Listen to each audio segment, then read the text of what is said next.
What's up, guys? We're here in Mesquite, Nevada. I am here with the Swingman. You guys might have seen him get some publicity from SportsCenter, from Joe Rogan.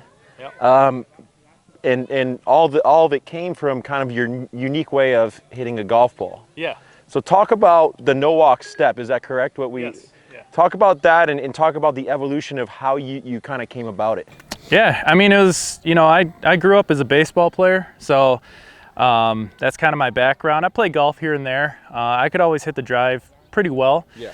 So it was just my first night at Topgolf, just, 3 hours deep, having some fun. And I don't know, for whatever reason, I just walked up to the ball and it just made sense to kind of wind up and hit it. And it was, if my first swing didn't go as well as it did, I probably would have never done it again. But so it was one swing and the rest was history. One swing, I told my buddy to grab a camera and film me, and I did it again, and it was same thing. And yeah, I mean, I just ended up posting on Instagram about a year and a half later. I had it in my phone. I just randomly posted it, and people loved it. Awesome. So talk about when it went viral.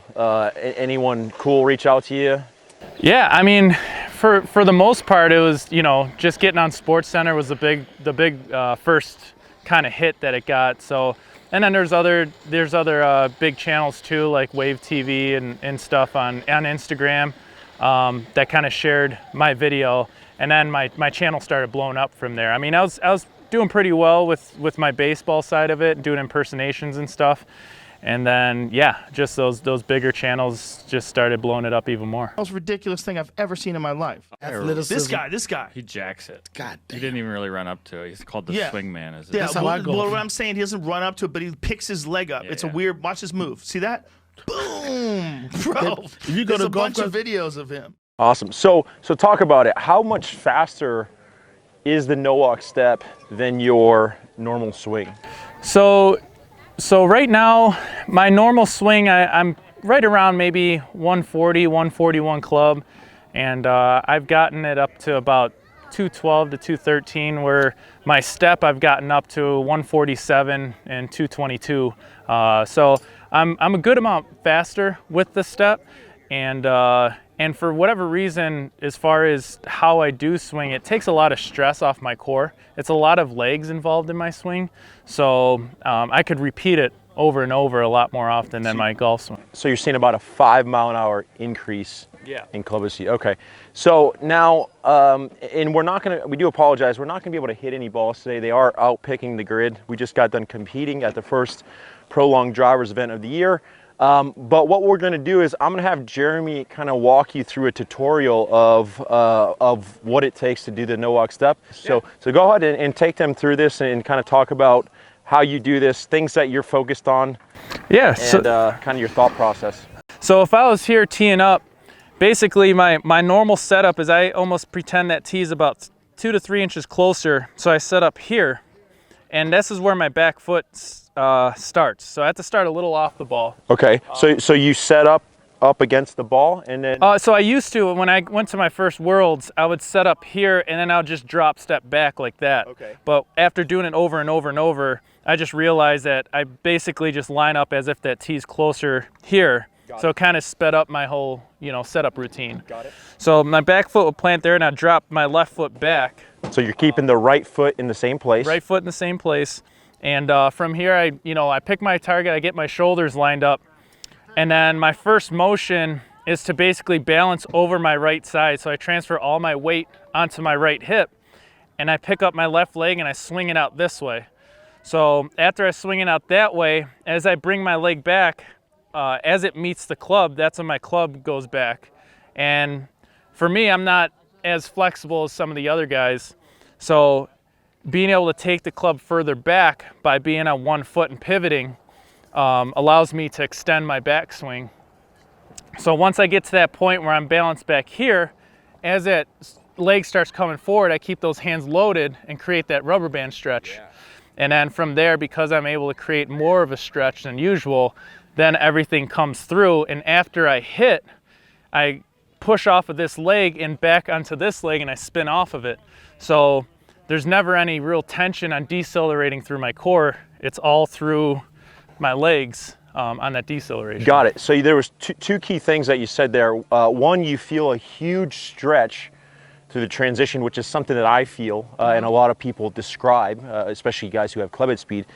And then you also said that, is it safe to say you've never gotten hurt doing it?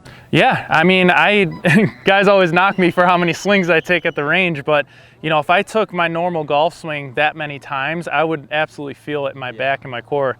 But doing the step all the time, it's all legs. Yeah. So it's legs and momentum, and really everything else is just kind of going with the flow. Got it. Okay. Do you want to take a few cuts? They don't have to be hard, obviously, but they could be air cuts. If I was right here, so again, I would line up, I'd get my club head here, and I'd drop step back.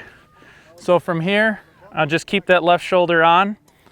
I'd swing this left leg out while I balance, back, and then through. So that's kind of the idea as far as the tempo goes. But again, once I'm warmed up, I have more legs involved, then I start really driving into my front side, and everything speeds up. Got it. And Jeremy's actually a former draft pick of the Orioles. Yep. He's currently a baseball coach, and I think he did a great job kind of describing that. It goes to show there's a huge correlation between golf and baseball, in terms of going fast, in my opinion. And I thought that was really, really well said there. Now here's a question, and this was something someone asked me. Do you feel like the no-walk step could be the future for people? Or another question to that is, do you feel that people would benefit from doing that? Yeah, I mean, I get sent hundreds of videos of guys trying it. Some of them are funny, guys are snapping their clubs and stuff like that. But some of them actually message me and say they've gained, 40 to 50 yards and they feel more comfortable doing it. So in my mind, because it felt really comfortable, I had a pretty good first go at Worlds, qualifying first attempt and getting in top 32, just doing that swing. I think there's something there. Now, in terms of teaching it and stuff, I feel like being such a new style, I'm still learning more about the swing myself. I hit little things where I'm coming across the ball too much, trying to get back to the inside, little things like that.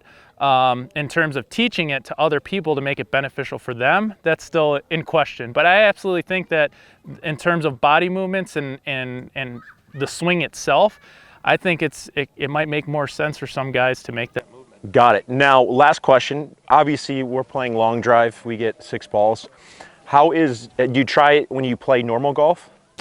Scrambles. Scrambles. Oh yeah, scrambles. How's the dispersion on the course? Yeah, on the course, I mean, it's hit or miss. It depends really how warmed up my body is. But yeah, I mean, sometimes I could feel if it's just going to be a little off, and I'll just go to my straight, regular swing, maybe bust out the long driver or something like that. But for the most part, when I've had opportunities to play, I don't play much, but it's been going pretty well. So, yeah. All right, guys. Well, as the sun's going down here, we want to thank Jeremy for joining my YouTube channel. Jeremy, tell the viewers where they can find you and watch some of your content. You got some really cool content. Yeah, so if you're looking for, long drive videos or, baseball videos, baseball tips, workout tips, you could go to the Swingman YouTube channel. You can find me on Instagram at @theswingman_, and also TikTok and Twitter at @theswingman_ as well. Yeah, and I need to get on Jeremy's bicep program, as you can see. He's the dude is a beast. So other than that, I hope you guys enjoyed that. If you did, be sure to hit that like button and leave a comment below. It helps the YouTube algorithm. We got a lot of cool content planned this summer as we travel to a lot of the long drive events. Other than that, we hope you guys have a great night from Mesquite, Nevada. Peace.